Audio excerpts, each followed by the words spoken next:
This is reconnaissance near the Palestine border. Impermeable terrain, excessive cave networks, the troops call it enemy central. The convoy was hit by an ID, then attack from ambush. We recovered this footage from foremost vehicle Colonel Rhodes and his men were 5 minutes behind the time they got there. Tony Stark was gone. Do we know who did this? No one has taken responsibility as of yet, but the 10 Rings were active in that area. We found some Stark's blood, but it's not enough to say if he's alive or not. Oh, I'm sure Stark is alive. If he were dead, the terrorists would have asked for a ransom and tried to get what they could from his company. But they've been quiet, which means they can get something better than money. And I doubt the military will find Stark. The 10 Rings aren't your typical terrorists. They've raised secrecy to an art form, and we still don't have the first clue to who or what's really behind them. Would you like me to go to Avenger to investigate? No. Sir, the Stark family have been creating weapons for the government since World War II. When Howard died, everyone thought it was the end of the era. But his son Tony came up with better inventions than Howard, like the digital missile. Losing Stark is a huge blow to the country. But there's a more immediate concern. With the 10 Rings not making a ransom, I wonder if they're going to force Stark to make weapons for them. If that happens, it's a threat. Actually, it could be worse. Stark is no soldier. He wakes up to models, mimosas, and massages. Not torture. They could turn him with what he knows of our national security. I want you to go to Obadiah Stane and see if Stark is one to betray his country to save his own skin. Yes, sir.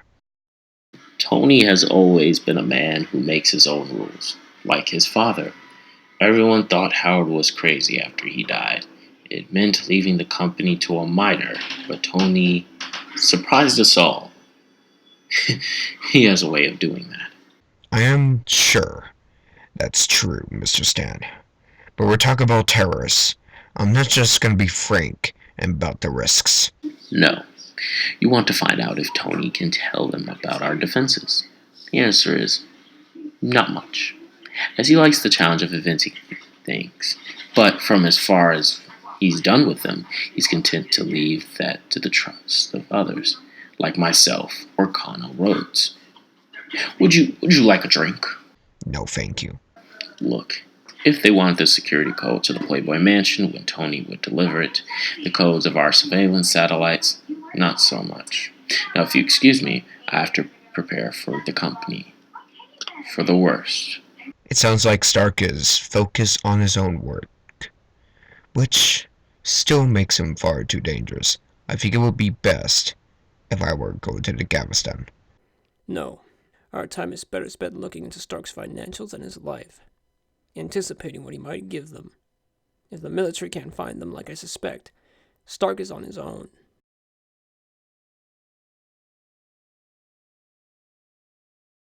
Stark's plan will land in 3 hours.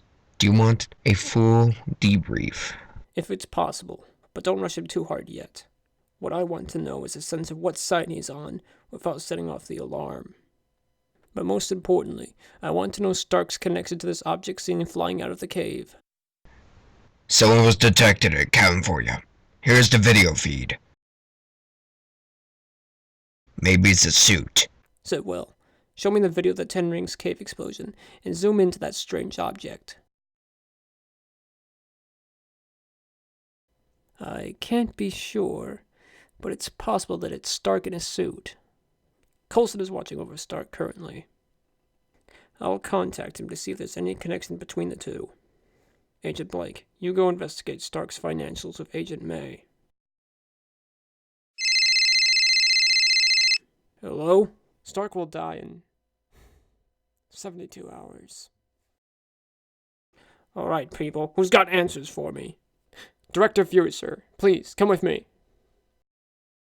We did extensive analysis on the blood sample of Stark that we took from his battle with Vanko. And we also discovered an unprecedented level of palladium radioisotopes spreading through his bloodstream. You'll see that here. Obviously, this is directly related to the arc reactor in his chest. You see, Palladium is a tricky element. It is susceptible to something called catalyst poisoning, where it reacts, it forms a chemical bond. In this case, Mr. Stark, is there a cure? Due to the fact that this is unprecedented, at no point has a human endured such prolonged self-inflicted exposure to palladium. Every second that the arc reactor remains in Mr. Stark's chest brings him closer to a complete breakdown of the circulatory system. However, if you give Stark lithium dioxide, it could delay the inevitable. But keep in mind, it's not a cure.